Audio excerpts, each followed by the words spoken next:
Hi, I'm Karen with Empowering True Health, and I'm a certified health educator. And I want to talk to you a little bit today about eating enough food and knowing how to do that. This also may help you with your New Year's resolutions as we are moving forward here at the end of this new year, at the end of this year. Often we think about calorie counting, limiting calories in order to lose weight. And there is actually a better way of doing this. Our bodies can tell us how much to eat and how much not to eat. So I want to share with you an article that I have written that is called Stomach Satisfaction. And as I had already said, we often use calorie counting to know how much to eat and to help us lose weight. But it is actually hard and highly inaccurate. Now, how do you know how many calories are in that piece of lasagna you just ate? It's hard to know the amount of those individual ingredients and the calorie count then in each of those pieces. Luckily, our bodies have a way of telling us how much food to eat. So I'm going to explain a few words to you. The first one is calorie density. And this means how many calories are packed into the food.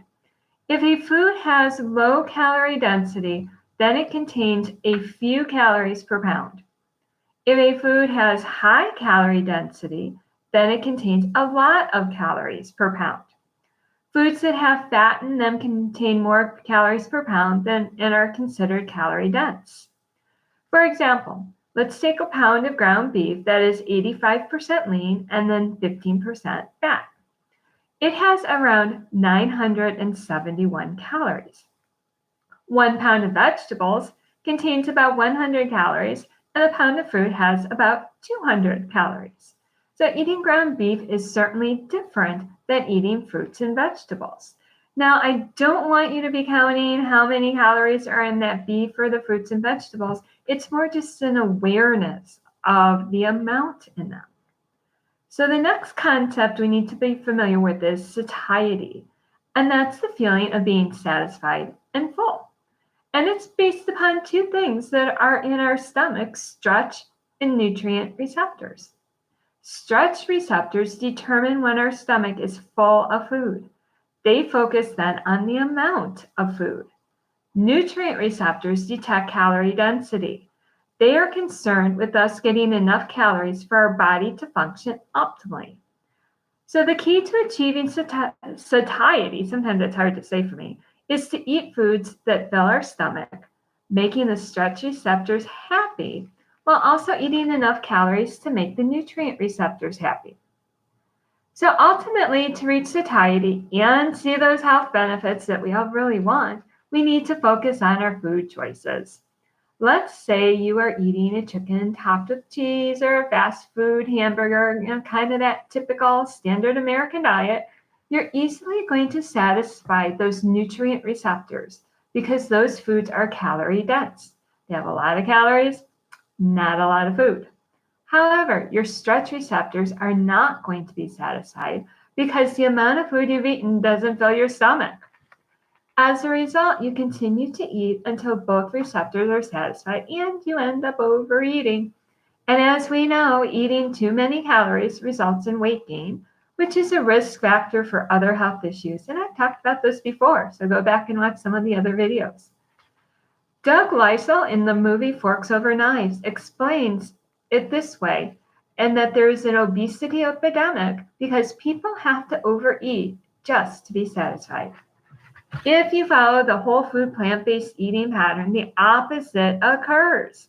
Eating lots of fruits and vegetables will fill your stomach and make the stretch receptors happy, but not the nutrient receptors, since these foods are low in calorie density. You can't eat enough fruit and vegetables to make both happy. Adding beans, rice, and potatoes, foods that are at the bottom of the food pyramid that I have discussed also before, will make you feel full, and the stretch receptors are going to be happy. These foods are high in fiber, and including them makes it actually difficult to overeat. Now the risk of becoming overweight is minimal, and you are consuming many nutrients, contributing to overall good health. So the best action that you can take is eating food that is low in calories and filling. So consider oatmeal and fruit for breakfast. Add many vegetables, grains, and beans, to salads and broth-based soups. Chunks of zucchini, squash, peppers, onions can be added to other sauces as well. And you know what? Slow down and listen to what your stomach's telling you. This way, you will satisfy your stretch and nutrient receptors, achieving satiety as well as good health.